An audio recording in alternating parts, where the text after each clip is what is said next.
the Gentle Rebel Podcast. For introverts, highly sensitive people, and creative misfits.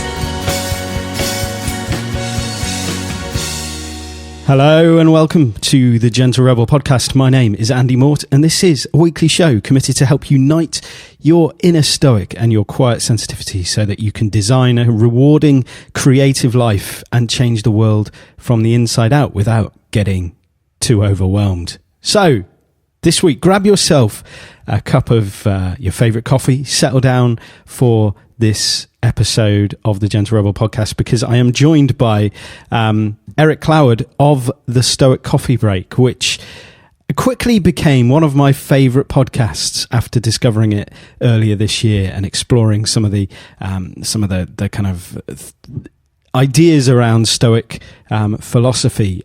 The simple format of the show, Erick's ridiculously soothing tones, and the kind of easy to digest introduction to Stoic principles makes it a podcast that I recommend to anybody who wants to learn more about how Stoicism applies to their life in the modern world. Erick brings his own experiences alongside the teachings of the Stoic philosophers, shares real examples of how these ideas have made a practical, deep transformation to his own life, and he reflects on ways that we can all interact with life in a more meaningful, positive and valuable way.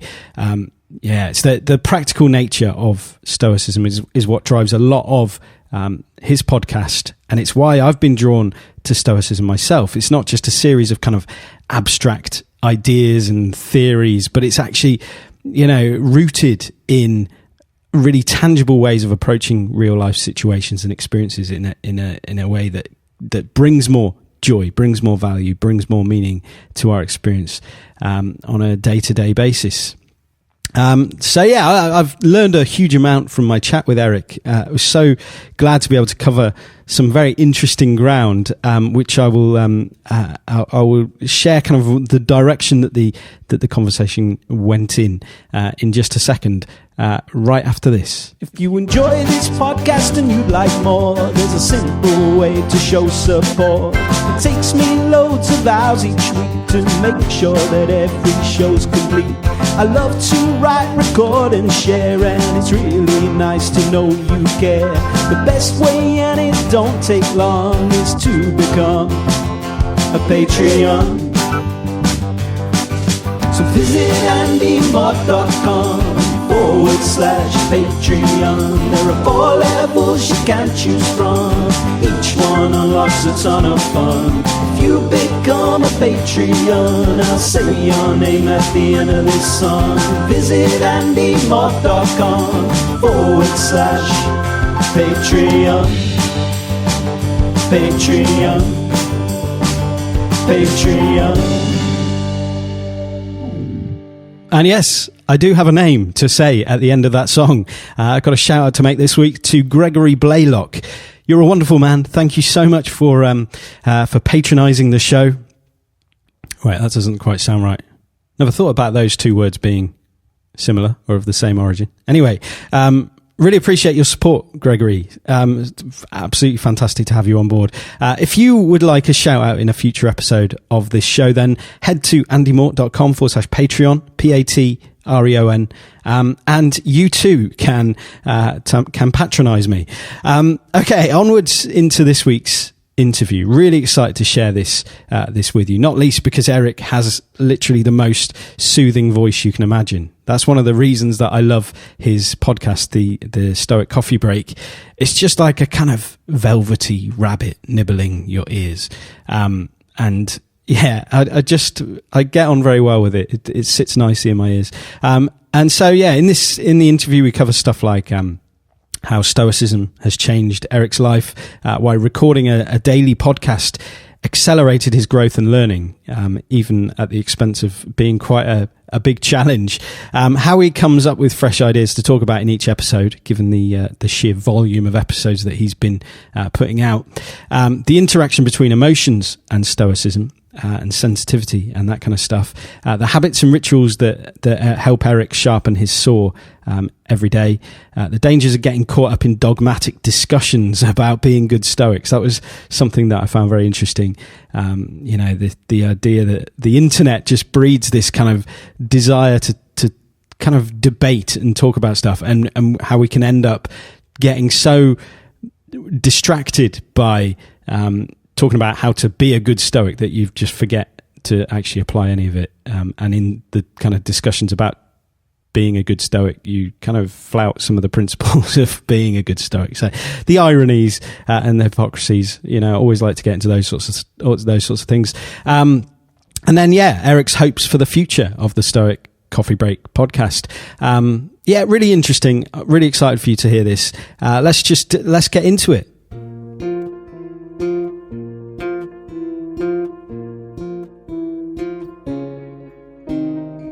Do you want a coffee? Do you want a coffee?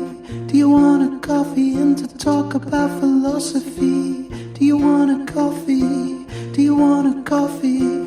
Do you want a coffee and to talk about philosophy? I know a person who's right up your street.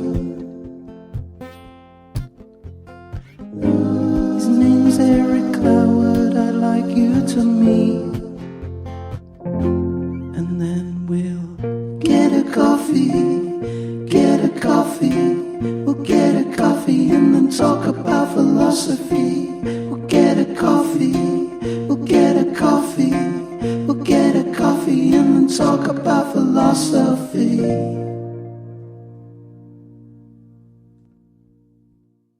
Erick, it's so great to be speaking with you today. How are you doing? I'm doing pretty well. So I was DJing a wedding last night. And that was a good time. Came home and watched some Westworld and actually got some decent sleep last night. And the weather is pretty awesome right now in Portland. So yeah, it's a good day. Excellent. Can't complain. Have you got a coffee on the go? I do. I just made up some this morning. It's in my my lovely stickered mug here that I take to all the festivals I go to.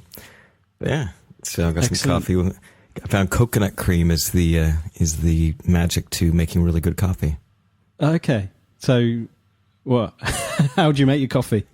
I have one of those mocha things, the Italian things, the Bia latte or something like that. Stovetop. Yeah, it's the stovetop thing, and it looks like it's aluminum, and it looks like I don't know if it's an octagon or a 10-sided thing, but it's this great little aluminum thing, and you don't need filters for it. It makes amazing tasting coffee.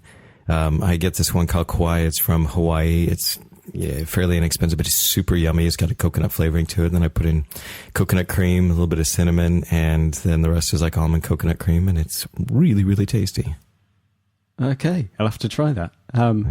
Obviously, the reason I ask is because you are the presenter of the Stoic Coffee Break, which is one of my favourite podcasts at the moment, and something we will talk about in this conversation in a bit. I'd love to start by talking about Stoicism in general, and sort of get your sense of how you describe Stoicism in a nutshell. Can you kind of share a little bit about your kind of story and how you came to embrace Stoicism as a philosophy in your life? Yeah, I mean, for me, I look at Stoicism as kind of like the Greco-Roman version of Buddhism. It's a very logic-based way of kind of dealing with your life. And when you read about what the aim of Stoicism is, it's inner peace, which is basically the same thing as Buddhism. So they just kind of come at it as slightly two different approaches. The Greco-Roman seems a bit more on rationality and logic and applying a lot of those, philosophical principles. Buddhism is a little more on the spiritual side, if you will. But I think that their end goal is very much the same. And I read about Buddhism and studied Buddhism for years, not anything too seriously, but then, so kind of the main philosophy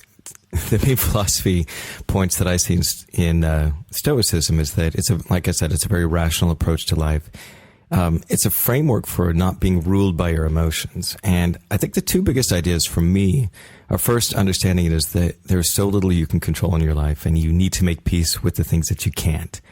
And I think that is kind of one of the biggest roots of a lot of distress in our lives is, at least for me, I found that, we all try to control all of these things in our lives, and it's a bit scary for us when we recognize that we have so little control over so many things, and learning to be comfortable with that and learning to let go of all these things you can't control and focus on the things you can makes a huge difference in your life, because then you're not spinning your wheels on all these other things. And because of that, because the only thing you really can control is yourself, Stoicism is a very self-focused philosophy. It's not a self-absorbed philosophy, but a self-focused philosophy. It's the idea that because you're the only thing you can change, work on changing you. And I think that once you kind of recognize that, then your thinking and your choices and your will are the things you have control over. So being that the only thing you can change is yourself, you let go of all the other things outside of your direct control. And rather than fight all of these things, you learn to live with them, or you learn to love them, so that you can learn and change and grow and bring these things into your advantage. The second big idea that I see in Stoicism is that everything in life, events and circumstances, are neutral. There's nothing that is good or bad in this world. It simply is our perspective on it that makes it good or bad. And I know that's a hard thing for a lot of people to kind of swallow. They're just like, no, but he said this mean thing about me. And it's like, well, they may have said something mean about you, but you're the one that gave meaning to it. You're the one who decided that it was something mean. If you decided it was just somebody flapping their lips and vibrations were coming out of their mouth, then how did that hurt you? So we're the ones who give meaning to all of these things. We're meaning-giving creatures. And so when all of these things happen to us, then we start to give meaning to them. I mean, and if you learn that nothing in life is bad, then you can look at even death. And death isn't good or bad. It simply is a process of life. It's our fear of death that makes it feel like it's this bad thing. And how I got into Stoicism was I heard about William Irvine's book, The Guide to the Good Life, The Ancient Art of Stoic Joy, from Tim Ferriss a few years ago. And it was on a podcast he was talking about. And that whole phrase right there, the ancient art of Stoic joy, just kind of, I'm like, wait a second. Stoics, obviously knowing that Stoic means very, very unemotional.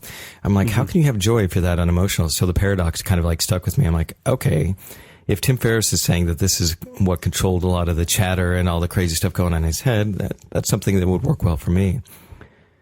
So I read the book. This was probably about 2 years ago, maybe 3 years ago. And there were a lot of great ideas, but it didn't really like click. It wasn't really that like aha moment that, oh my gosh, this is amazing. It was like, wow, these are lots of really good ideas.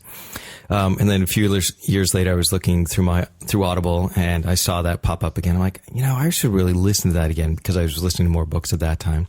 So I gave it a listen, and it was like, oh, now some of these things are starting to click. Oh, wait a second. And so, this last winter I had an Amazon gift card somehow, and I was like, oh, hey, I should look for something. And a Stoic Journal popped up, Ryan Holiday Stoic Journal. I'm like, hey, that's a great way to kind of, start the year off in a good way.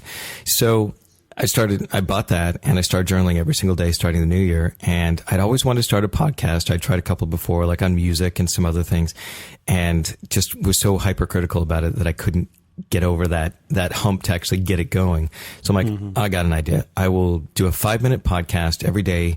And what can I talk about? Oh, Stoicism. That's what I've been writing and thinking about. Let me do that.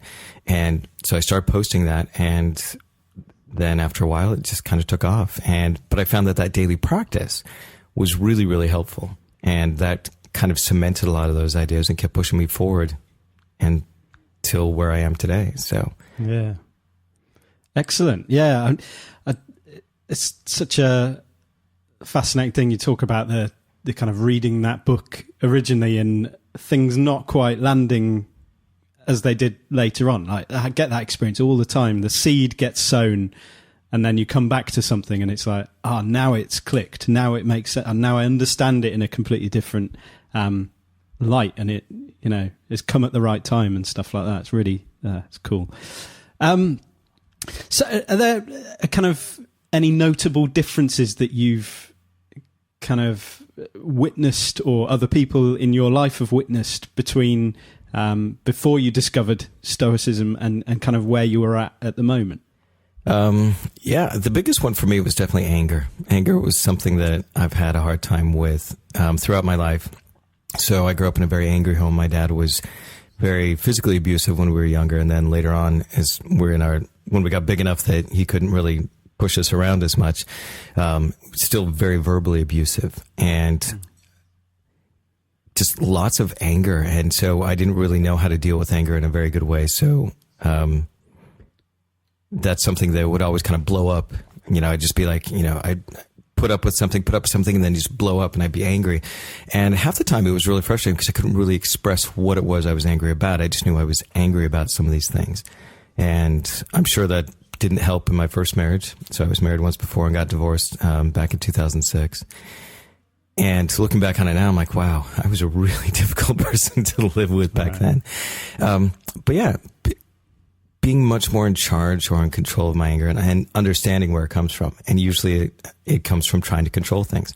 When I feel like something is out of my control, then I usually kind of push on it and I want to control this thing. And so I try and use anger to control that. The other thing personally that I've noticed is that my thinking is much more clear. The way that I look at things, because I'm able to step back and kind of, just let those emotions kind of flow by and not have to react to everything, that my thinking about life in general is much more clear. And my ability to focus when I'm meditating is much more clear. My ability to read a book and grasp a lot of concepts is more clear. I mean, it's kind of like, it kind of reminds me of almost like that movie Limitless, where he takes this drug and suddenly it's like his brain opens up and he's able to synthesize more ideas. I just feel like my thinking overall is much more clear. So it's pretty neat. It's been a very interesting process. Yeah, that's cool. Yeah. And in terms of how you've changed that relationship to your anger, and I suppose this applies to emotions generally. You talked about Stoicism being a kind of a way of rationally viewing the world, but we all still experience emotions. Have you kind of come to any places like, habitually or with rituals, with ways of processing emotion along this line of Stoicism? It's interesting because in the last couple of weeks, I've been asking the people who've been listening to the podcast and other people, what are the things that they want to hear most on the podcast? So you asking that, and what's coming along is most people are saying, hey, what's a process or what's a ritual or what's something that I can do to be more in control of my emotions and to manage these triggers a little bit better? And one of the things that is really helpful, and my partner, my girlfriend, who is a life coach, we were discussing this the other day, and she kind of nailed something for me. And she's like, this isn't new, but this is something I think you can really apply to yourself. And so I've been using it a little bit. And it's been really, really effective, is that you meditate on that thing that scares you. So when Stoics have an exercise where what you do is you sit down and you think about what's the worst case scenario, what's the worst thing that could happen, and you go through those things, and you basically kind of scare yourself in a way so that you are comfortable with those uncomfortable emotions. And once you recognize that you can be comfortable with those things, you can just sit with those, then they really lose a lot of their effectiveness and their power over you. So just sitting down and almost kind of like mentally putting yourself in that situation that scares you.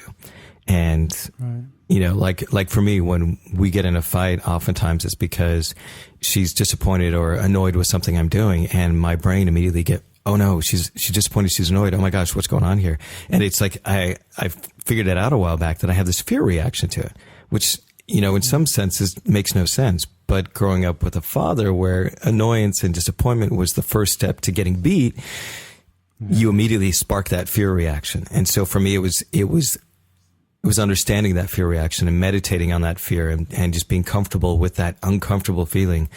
And, Mark Manson in his book, The Subtle Art of Not Giving a Fuck, he talks about that. What are you willing to suffer for? What are you willing to be uncomfortable with? And the more you can be uncomfortable with these things, then the better off, and the more you can suffer for the things that are good. And this was kind of a way of like, hey, if I sit down and meditate on this fear, then it takes a lot of the power away from it. Yeah. How about That's you? great advice. How about you? What have you found that works for you?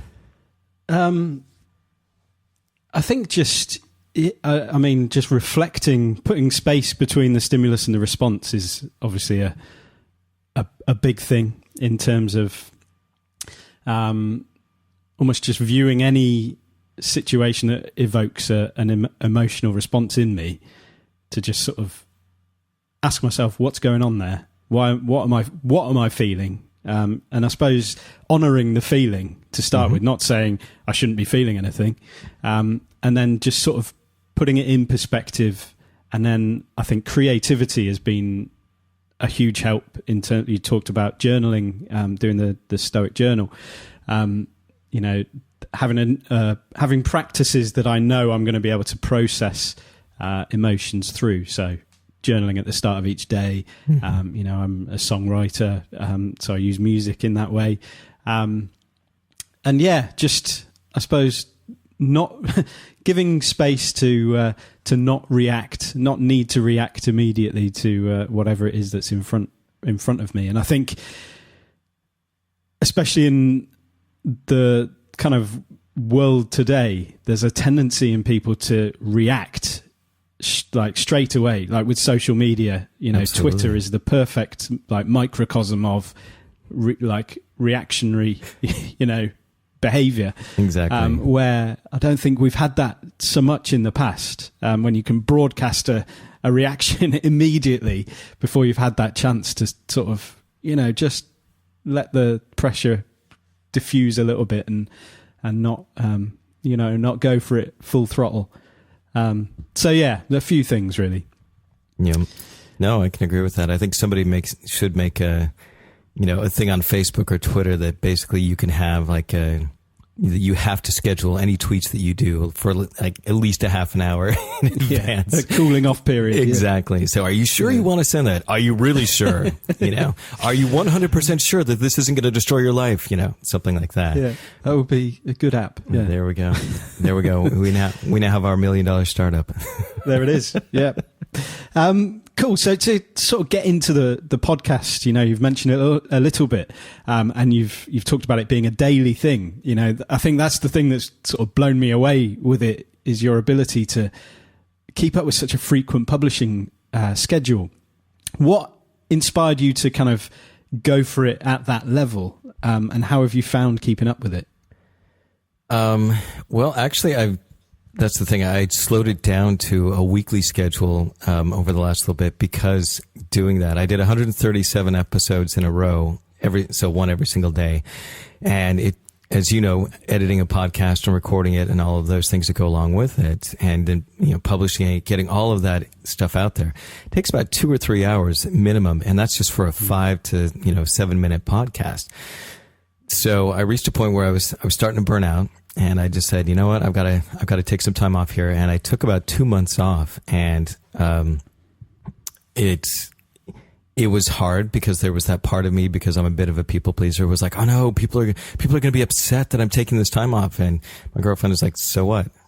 It's your podcast. You can do what you need to do. So took those months off. There are a couple of festivals here in Portland that I go to. I go to Burning Man usually every year, taking this year off. And our camp has a festival that we do every year, and which is a lot of work and everything. So, spent some time doing those types of things, and now I'm back into it. And I've switched over to a weekly one for now, and I'll probably increase the frequency as I go along once I kind of, get a better pattern established. But part of the reason why I wanted to pull back on that was there were some other things that I wanted to bring into that. One, I wanted to make it a longer podcast so that I could delve into a topic a little bit deeper. Eventually I want to start interviewing some people on there who are, maybe prominent in the Stoic thing. Would love to do a Q&A session one, where people just send in questions, answer those. Plus I'm also working on some writing. I'm working on getting into public speaking. Plus I have a day job, plus I have kids. So there's all these things that you can only do so much. So there's certain priorities that I had to take. And I felt like my quality was starting to suffer a bit, because I would come home and I'd be like, okay, then I'd write for an hour or two, and then I'd record for an hour or two, and then pretty soon it was time to go to bed. And so my evenings were just kind of shot at that point. So I had to pull back a little bit, but I found that doing that every single day was a really big growing experience. Because when you have to sit down and basically write an essay every single day on a topic about, on Stoicism and a different aspect of it, you really start to integrate a lot of those things into your thinking and your life. So it was, I'm super glad that I did that. So part of it was I made a promise to my girlfriend that I would do at least 100. She's like, because I was like, okay, I'm going to start batching. I'm going to do all this stuff. She's like, no, you're going to do 100 for, 100 in a row. And do one every single day. And I was like, but she's like, come on, you can do this. I'm like, She's like, promise me. I'm like, okay. And I'm glad she pushed me to it because, like I said, it was an amazing learning experience, and it was really, I don't regret it. And now I'm just kind of shifting gears and figuring out a better way to make this a bit more sustainable. That's great that that your girlfriend's not only on board with what you're doing, but is actually pushing you to do it. That's such a useful thing to have in the home. I recommend dating a life coach. Yeah, sounds like a good idea.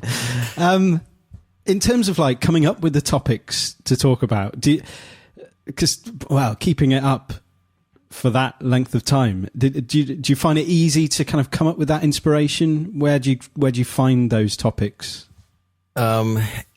Basically, a lot of them were just stuff I was dealing with in my own life.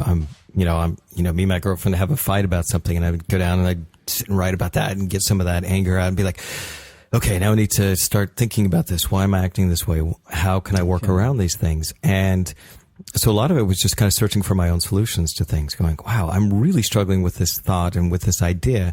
How do I work around this? And so I do some writing on it. I do some searching for some different Stoic quotes and ideas, some different reading.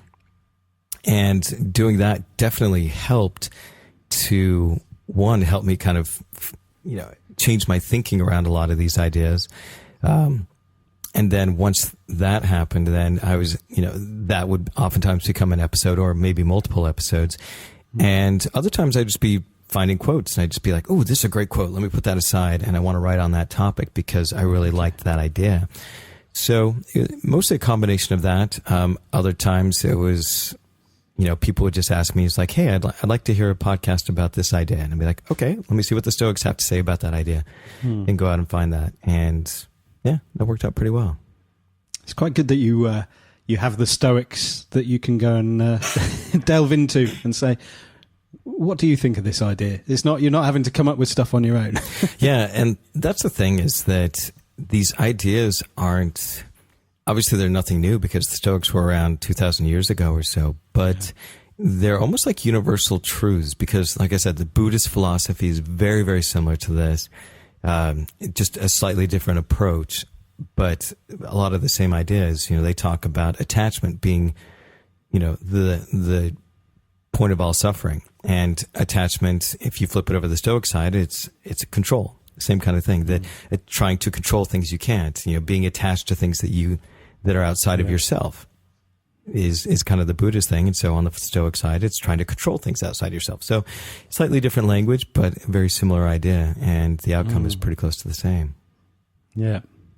Has there been a particular episode or certain episodes that you've put out that have kind of spiked in terms of the number of people stumbling on them, searching for that more than any of the others? I think 137 has a lot of downloads, and that one was called Worthy of Your Potential. That was one that seemed to get a lot, and I think a lot of that though was because it was the last one I did before I took my break, so people would hit that one first, and then they kind of listen down because you can see the tail go down. But the ones that I've gotten the most response from are two of my later ones that I've done in the last few weeks. And that one of them was 138, which is the greatest obstacle to living, which is about living in the present and how getting stuck in the future or holding too tightly onto the past are basically wasting the life that you have. And that, basically it says the greatest obstacle to living is expectancy. We have these expectations of what life is. And so we want tomorrow to be this certain way. And so we're so focused on tomorrow being this certain way that we're forgetting that we should just live in the now. And it's a really hard concept it's an easy concept to get. It's a hard concept to work through. And I find that I definitely get stuck in the future a lot. I'm always thinking, oh, when I get this done, this will be great. Or when I get that done, that'll be great. Or when this happens, this will be great. And if you can learn to be happy now and present with now, then things are going to be much better. So, yeah, I think living in the now is one of the harder aspects of life. We do get focused very much on the future. The other episode that I got some good response from, a couple of people wrote to me about and said, hey, I really like this one, was episode 140, which is circumstances don't make the man, which the quote from Epictetus is, circumstances don't make the man, they reveal him to himself. And when I first read that, I was like, oh, yeah, that's basically like, what doesn't kill you makes you stronger kind of thing. And then I looked at that, I'm like, no, that's not what he's saying. What he's saying is that circumstances don't make you. They simply reveal yourself to you. And so the more I kind of dug into that, the more I realized that what it was about was that they just show you who you are and you decide how you want to react to these situations. So the same thing can happen to two different people. And one person, it can destroy their life. And the other person can say, this is the greatest thing that ever happened to me. And turn it into that event, which turns them into the person that they are today. And they recognize that if they didn't have these things, then they wouldn't be changing in their lives. And yeah, so that for me that's one of those that I really kind of dug into and really thought a lot about. And and that's one of my favorite episodes too. Yeah. That's a fascinating topic, isn't it? The kind of, I suppose it's the revealing of character, the revealing of, it's both the mirror of who you are and also the ability to become who you want to be as well. When you have that, I suppose, element of self-awareness through those processes, when you're facing those moments of adversity, it's the question, isn't it? Yeah. Yeah, and it's a hard balance for us because we as humans, we go, oh, we want things to be easy. But if they're easy, then we get soft and we don't grow. So it's like, oh, we want things to be challenging, but oh man, this is so hard. So learning how to let go of this is good or bad and look at things as this is what is and how is this going to make me better? Absolutely. It's a continuous process, and I still, that's something I still struggle with. I'll be like, oh man, this really sucks. I want this to be easy. And then it's like, no, because if this is hard, then it makes me work harder for it, which means that it's stronger. And honestly, when you work really hard for something and you accomplish it, it feels so much better than if somebody just handed it to you. Absolutely. Yeah. So I remember in college, my second to last semester, I had 16 core credit hours of my major, and I was working 30 hours a week and had all these other things going on. I worked so hard that semester and aced every class. And I remember I got done, I'm like, wow, I'm tired. And I got my grades. I'm like, that is awesome. Holy crap. I worked my ass off. And it just felt so like good because it was like, damn, I nailed that. I kept it together. I didn't fall apart. Got enough sleep. I took care of all these things. And look, it paid off. And it just felt really, really good. Yeah, absolutely. So in terms of, we've sort of talked about this. It's not kind of stoic. Being a stoic is not something you just suddenly become and then that's it and everything's great. Like it's about this refining, this sharpening your saw and developing the habits and the rituals. Where would you recommend somebody who's kind of listening to this thinking this sounds pretty good, but where do you start? Where do you recommend people sort of beginning this kind of journey, delving into what it means to be to embrace these Stoic practices and philosophies? Place I would recommend, obviously, obviously William Irvine's book. That had a huge impact on me.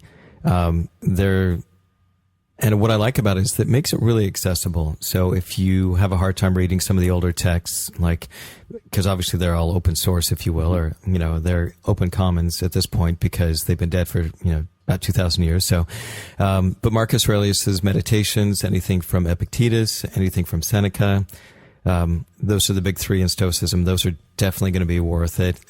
There are some newer translations that you can find, which are much easier, but those are really good places to start. Like I said, William Irvine's book, obviously listening to my podcast, I would hope it would help make some of these things definitely accessible for other people. Yeah. And I think there are your own rituals and ideas that you can do. I mean, like for me, that daily practice of sitting down and writing in that Stoic journal was really helpful. And if it's Ryan Holiday's one, so that's a great one to start off with. The other two Ryan Holiday books that I highly recommend are Ego is the Enemy and The Obstacle is the Way. The Obstacle is the Way is very much about applications of Stoic philosophy in daily life and looking at things and turning problems on their head and turning them to your advantage. But I think having a daily practice of journaling, even if you wanted to just say, hey, give me all the quotes by Epictetus, and then take one, sit down and just start writing on it. And the reason why writing and stuff like that for me is so helpful is because it's an active process of starting to understand these ideas. You can read books all you want, and that's really, really great because that's that kind of pulling together of knowledge. But what I found, and the reason why the podcast was so incredibly helpful for me, was because I was sitting down and writing about these things every single day. I was doing something very active. Then I would talk about them every single day. And because of that, because it was such an active process, that's where it really stuck in. And that's how I was able to really internalize a lot of these ideas. And also it's that repetition of these ideas. I mean, why do you think people go to church every week? It's because the repeating of these ideas is the thing that gets it to stick in their head. And that's why you can have not gone to church for 20 years and somebody will sing a hymn and you'll be like, you can sing almost verbatim what that hymn was, because you went every week and you sang all these hymns and you learned all these things. So it's that repetition, because we are creatures of habits. And so you have to create those habits. Yeah, that's a really good point. Yeah. Just not seeking the kind of novel messages. It's going through those, hands-on ways of processing the kind of work, I suppose. Yeah, really good point. Yeah. Well, it comes down to the basics. I mean, you're a musician, and I think you play guitar. Mm-hmm. Yep. And for you, you didn't just suddenly, go, hey, I know all these songs, and start, ripping out some Erick Clapton or David Bowie. You had to sit down and figure out, okay, how do I play an A? Now, how do I play a C? So learning the basics, learning the scales. I mean, I assume that's how most people learn how to play guitar. What's your experience on that? Yeah, I mean, for guitar, exactly. It was more because I was self-taught on guitar. And I was thinking my piano, because I used to have piano lessons. That was the first instrument I played. And it was the scales, it was the, arpeggios, and learning those. And obviously that's all about repeating. It's all, you don't just sort of do it once and then, right, I know that one. And it's all about that, repetitive practice, where it just becomes second nature after a while, but it takes quite a long time for it to become that. And then you learn your way around the scales, you learn how, the chords fit together. So with songwriting, it becomes a kind of second nature thing. When you're writing a song, you're not having to think about, okay, well, what chord would fit here? What chord, that's in a different scale. It just becomes, a natural part of how you think. But it takes a long time. That's a good analogy. Yeah. I like that. Do you have a particular favorite Stoic quote at the moment, maybe? I've got a number of them. That's always a hard, a hard thing. Sure, it's different for different seasons. Definitely. The two from my last episode, circumstances don't make the man, they only reveal him to himself. That's definitely one that's been there. Another one is by Marcus Aurelius, which really kind of sticks with me. And it is, you always have the option of not having an opinion. And that right there was, when I first read that, I was just like, oh, because everybody thinks that they have to have an opinion about something. They have to chime in and go, this is what I think about this. And there's so many things in our lives where we don't need to waste our time on that. I mean, if Kanye West is shooting off his mouth about something stupid and you just kind of look at it and you're like, oh man, he's such why do you even need to entertain that? Why do you need to even care about that?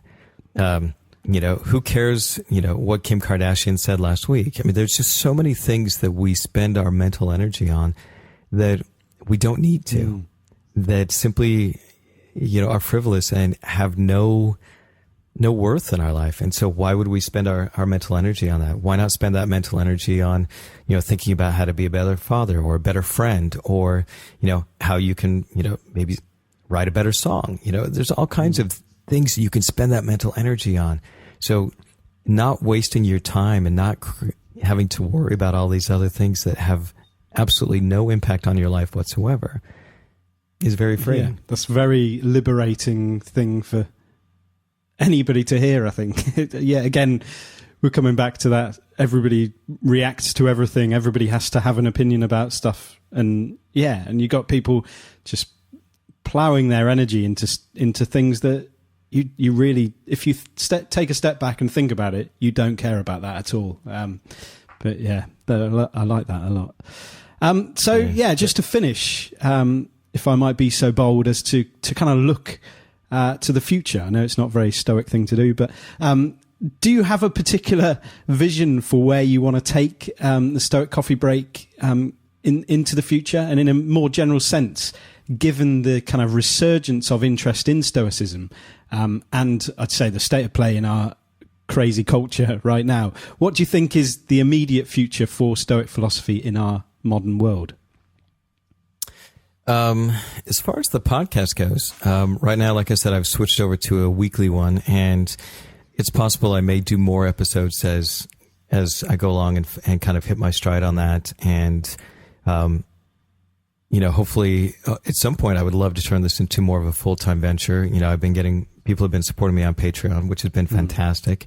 Getting some really good response from people, just saying, thank you so much. I really appreciate this. Is, something I listen to, and it really helps my life. And that to me is exceptionally humbling. It's not an ego thing at all. It just is like, wow, this is so great. Because when I first started, I felt very much like an imposter, because I'm just this guy who's just talking about something he finds interesting and I'm trying to learn this stuff. And so if I talk about it and try and teach it, then I learn it a little bit better, but I don't feel like I'm any particular expert on it. It's just more that because I talk about it all the time, it's starting to cement more in my head. So that's been a really, really neat thing, is when people tell me, hey, I listened to this and it really just struck a chord, and thank you so much for doing that. So continuing to do the episodes, adding some more things to kind of the Stoic Coffee world, if you will. So I want to create like a monthly guided meditation that I'll put up for some of the Patreon fans. I'd like to get into public speaking. I'd like to be able to share these ideas in a more public way. And, obviously by working on that, then hopefully that'll help me present these ideas better on my podcast as well, as I hopefully become a better speaker.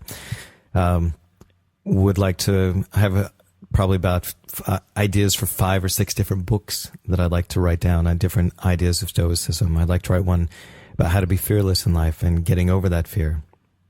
There was lots of different ideas along with that. And Stoicism in general, I think, because of its pragmatic nature, and it's not such a dogmatic thing. And I think we as a culture, at least in the United States, and I should say, put an asterisk, the upper part of the United States, the more liberal side is definitely, much more science-based on things. And because Stoicism is not a dogmatic philosophy, I know that a lot of people like to debate that and stuff, and I'll see that from time to time when I hop on Reddit, and it kind of bothers me, because it's, when you're trying to tell somebody else how they should live their life, you're trying to control them, which seems kind of antithetical to Stoicism. But I found that because I look at it as a very scientific approach, it deals with what is and not what should be.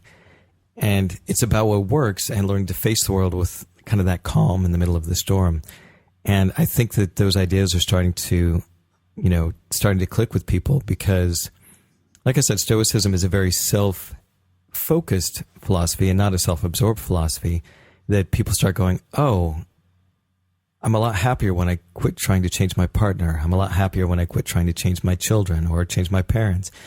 And then I focus on the one thing that I can change, which is me. And what are the skills and the ideas that I want to develop in myself? And so it seems counterintuitive because you're so focused on yourself, but it's not, because that's the only thing you can change. And that's the biggest impact and the biggest change that you can have in the world. And I think that's what Gandhi meant when he said, be the change you wish to see in the world, is that he understood that he couldn't change anybody. He couldn't tell anybody, you have to do this. He simply led by example. He said, this is what I need to do, and I'm going to ask you to follow me. I'm not going to tell you what you should do. I'm going to ask you to follow this example. And that if people wanted to change the world, the best way to change the world is to change yourself. Yeah. Beautiful place to end, I think. Just quickly, where's the best place for people to connect with you and your work? And is there anything that you're working on particular at the moment that you want to point people towards? You can find me on my website, which is at stoic.coffee. So www.stoic.coffee. I usually post every episode up there, and it has links to my Patreon page where if you like it, you can go and help support that. It also has links to most of the major podcast services. So you can listen to it on Radio Public, Apple, Google Play. Trying to think what else is out there. I mean, there's pretty much it's on every platform as far as I can tell. And yeah, so that's probably the best place to start is stoic.coffee website. Excellent. And I thoroughly recommend everybody goes and does that. It's just a fantastic podcast. And the kind of bite-sized episodes are such a great way to engage with almost a little meditative reflection each day, just to get you grounded in good, solid thought. So thank you for all you do with that podcast, Erick. It's so good that you've committed to it. Oh, thank you, Andy. I appreciate those kind words. I think I've reached my limit now. I really have to go.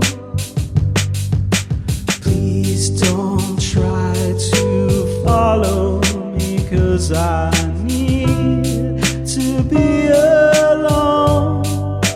I'll be back when I'm back. I'll be here when I'm here. It's a little thing I do.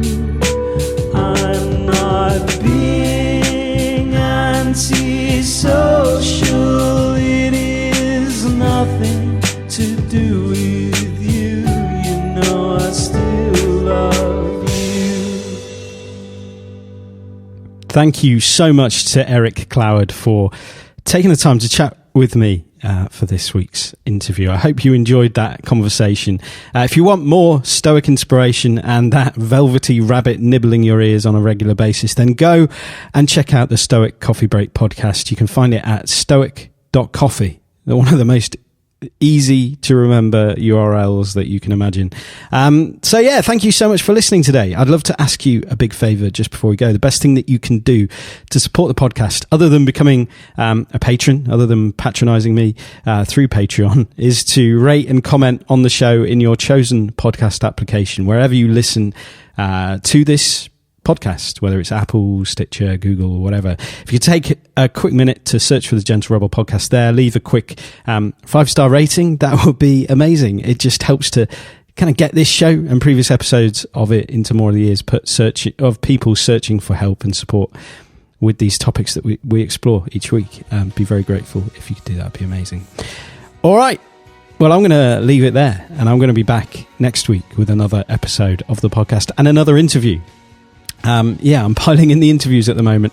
They're like the buses. So until then, do remember, you're an artist. The world needs your art. Now go and make somebody's day. Goodbye.